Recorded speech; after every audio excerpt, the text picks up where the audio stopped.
کہ جو یتیم کو دھکے دیا کرتے تھے، ارائیت الذی یکذب بالدین فذلک الذی یدع الیتیم، اور آقا کریم کو کہا کہ آپ یتیم پہ دباؤ نہیں ڈالیں گے بلکہ شفقت کریں گے، اور آقا کریم نے فرمایا جو شخص یتیم کی کفالت کرے گا، انا وقافل الیتیم، میں اور یتیم کی کفالت کرنے والا، قیامت کے دن اس طرح قریب ہوں گے جس طرح میری یہ 2 انگلیاں قریب ہیں۔ یہ کتنی بڑی بات ہے جو حضور نے اعزاز قائم کر دیا۔ وہ یتیم کو اس لیے دھکے دیتے تھے کہ اس کو منحوس سمجھتے تھے۔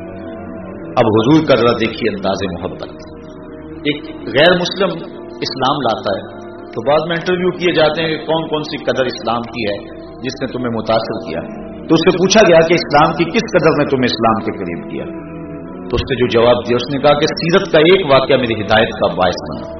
وہ اس طرح ایک دن حضور کی مجلس لگی ہوئی تھی، لوگ بیٹھے ہوئے تھے، تو ایک شخص حاضر ہوا اور عرض کیا حضور میرا بیٹا گم ہو گیا اور صبح سے نہیں مل رہا، میں آپ کی خدمت میں اس لیے حاضر ہوا ہوں کہ دعا کریں کہ وہ مل جائے، میں الگ پریشان ہوں، اس کی ماں الگ تڑپ رہی ہے۔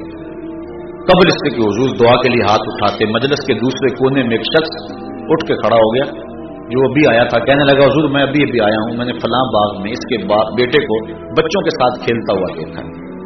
جب باپ نے سنا تو ابھی ہاتھ اٹھے نہیں تھے کہ کام بن گیا، اس نے دوڑ لگا دی، آقا فرمایا سے بلاؤ، بلایا گیا، ہاں بڑی جلدی ہے حضور، آپ جانتے ہیں ایک باپ کے جذبات کیا ہوتے ہیں، تو میں ضرور جاؤ، میں تمہیں نہیں روکتا، لیکن میری صرف ایک بات یاد رکھنا، جب باغ کے کنارے جاؤ تو وہاں بچوں کو اکٹھا کھیلتے ہوئے دیکھو، تمہارا بچہ تمہیں نظر آ جائے تو اس کو بیٹا کہہ کے آواز نہ دینا، اس کو نام لے کے اس کو پکارنا۔ عرض کی حضور وہ میرا بیٹا ہے، اگر میں بیٹا کہہ کے پکاروں تو اس میں حرج بھی کیا ہے؟ فرمایا تم صبح سے بچھڑے ہوئے، تمہارے لہجے میں بلا کی مٹھاس ہوگی، تم نہیں جانتے ہو سکتا ان کھیلنے والے بچوں میں کوئی یتیم بچہ بھی کھیل رہا ہو، تو جب تم اپنے بیٹے کو بیٹا کہہ کے پکارو گے، کیونکہ مٹھاس بڑی ہوگی تمہارے لہجے میں، اس کا دل چوٹ کھا جائے گا، کاش کہ آج میرا باپ ہوتا تو مجھے بھی بیٹا کہہ کے پکارتا۔ وہ کہتا ہے یہ واقعہ میری ہدایت کا باعث بن گیا کہ اتنا نزاکت قلبیہ کا لحاظ کہ کہا یہ اسلام کا مزاج ہے، بیوہ کے سامنے اپنی بیوی سے پیار نہ کرو، غریب کے سامنے اپنی دولت کی نمائش نہ کرو، بلکہ حضور نے یہاں تک فرمایا اپنے گوشت کی خوشبو سے ہمسائے کو تکلیف نہ دو، یا تو تھوڑا سا شوربہ زیادہ ڈال لو، یا ایسے زاویے ایسے وقت پکاؤ کہ ہمسائے کے بچے سو چکے، مزدور کے بچے ضد کر بیٹھے اور وہ ضد پوری نہ کر سکے تو پھر ان کے آنسو کون پوچھے گا اور کون ان کو چپ کرائے گا؟ وہ کیا کسی نے کہا تھا دوپہر کو وہ سو جاتی ہے اس ڈر سے، دوپہر کو وہ بچوں کو سلا دیتی ہے اس ڈر سے گلی میں پھر کھلونے بیچنے والا نہ آ جائے۔ کبھی ان لوگوں کے دکھ بھی ہم نے سمجھے ہوئے ہوتے۔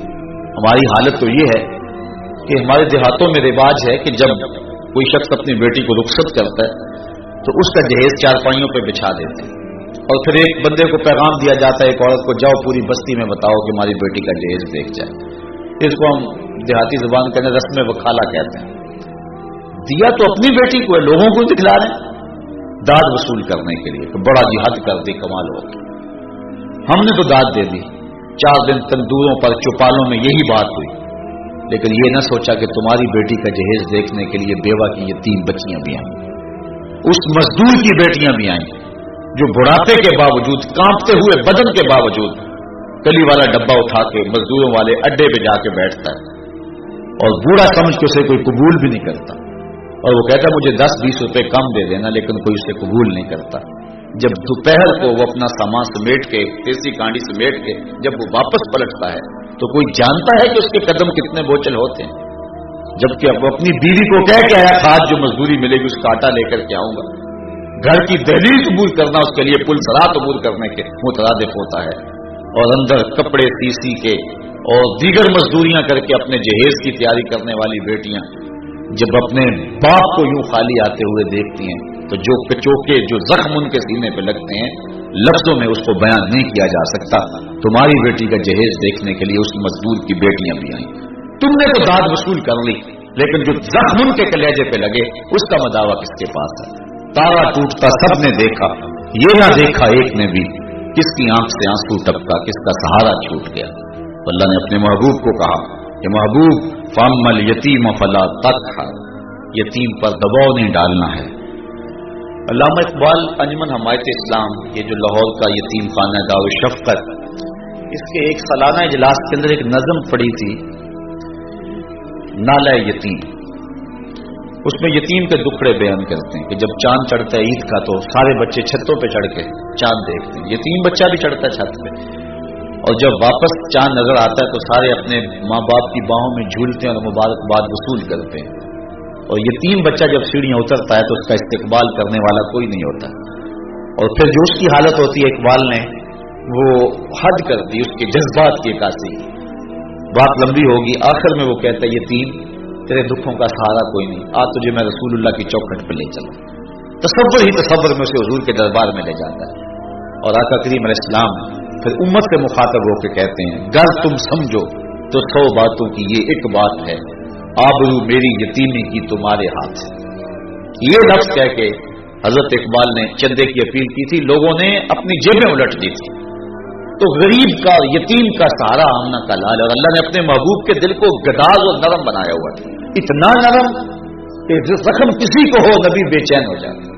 یار غزوہ بدر میں کافر خون کے پیاسے بن کے آئے تھے، لیکن 70 مارے گئے، 70 قید ہو گئے.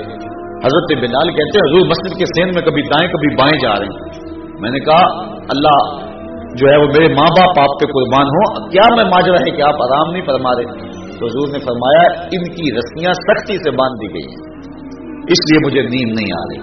حضرت بلال نے اور صحابہ نے جو آگے ہو کر کے وہ قیدیوں کی رسیوں کو ڈھیلا کیا، پھر حضور علیہ الصلوۃ والسلام جو ہے وہ راحت فرمائی. جو کافروں کے لیے اتنے شفیق اور نرم دل ہیں تو وہ اپنوں کے لیے کتنے شفیق ہوں گے، کتنے نرم دل ہوں گے. امام رازی نے لکھا ہے کہ حضور کی رقاقت قلبی کا عالم یہ ہے، لو تدخل شوکۃ فی رجل احدکم لوجدت علامہ. فرمایا اے صحابہ تمہارے پاؤں میں کانٹا بھی چبھے تو اس کی تکلیف مجھے ہوتی. اور اللہ نے قرآن مجید میں حضور کے اس مزاج کو بیان کیا، عزیز علیہ ما عنتم، تمہارا مشقت میں پڑنا اس پہ گراں گزرتا ہے، تم مصیبت میں پڑو تو نبی بے چین ہو جاتا ہے. اللہ تعالیٰ جل شانہ اپنی رحمت نازل فرمائے. حضور کا پیار اس امت کو جو نصیب ہوا ہے، یہ ایک دن کا محفل میلاد کے پتہ نہیں کیا ہو گیا امت میں، یہ کیوں اختلاف ہے، میں سمجھ نہیں رہا کیوں اختلاف ہے. میں تو کہتا ہوں ساری زندگی بھی محفل میلاد میں گزار دی جائے پھر بھی حق کے شکر ادا نہ ہو. حضور نے اتنا پیار کیا ہمارے پاس، اللہ کی قسم ہمارے بدن پہ اتنے بال نہیں ہیں جتنے رسول اللہ کے احسانات ہیں. اتنا کرم اور اتنا فضل اور اتنا لحاظ رکھا، اور آج دنیا پہ جو اتنا خیال رکھتے ہیں کل قیامت کے دن کتنا خیال رکھیں. فَأَمَّا الْيَتِيمَ فَلَا تَقْهَرْ، یتیم پہ دباؤ نہ ڈالو. وَأَمَّا السَّائِلَ فَلَا تَنْهَرْ، اور سائل کو جھڑکو نہ. وَأَمَّا بِنِعْمَتِ رَبِّكَ فَحَدِّثْ، اور اپنے رب کی نعمت کا خوب چرچا کرو. اللہ نعمت دے، کرم نوازی فرمائے تو اس کا اظہار کرو، چرچا کرو، اس پر گفتگو کرو، اس پہ بات کرو، تشکر بجا لاؤ. حضور علیہ الصلوۃ والسلام اللہ کی من جملہ نعمتوں میں سے سب سے بڑی نعمت ہے. محمد نعمت اللہ، یہ امام بخاری کے لفظ ہیں. حضور اللہ کی نعمت ہے، تو حضور کی آمد پر پھر اظہار مسرت، اظہار بشاشت، یہ اہل ایمان کا شیوا ہے، اہل ایمان کا طریقہ ہے اور اہل ایمان کا دستور ہے. حضرت احسان بن ثابت رضی اللہ تعالیٰ عنہ فرماتے ہیں من علینا ربنا ہم باسفینا محمدا، اللہ نے احسان کیا کہ حضور عطا کر دی. میں نے کتب میں پڑھا 12 نبیوں نے آرزو کی ہے کہ ہم حضور کی امت سے ہوں. ہم نے کوئی آرزو بھی نہیں کی تھی، سوئے تھے مقدر جاگ اٹھے. مؤذن نے کان میں آ کر کے جو ہے وہ مبارک دی، مبارک ہو تو آقا کا غلام بن کے آ رہا ہے.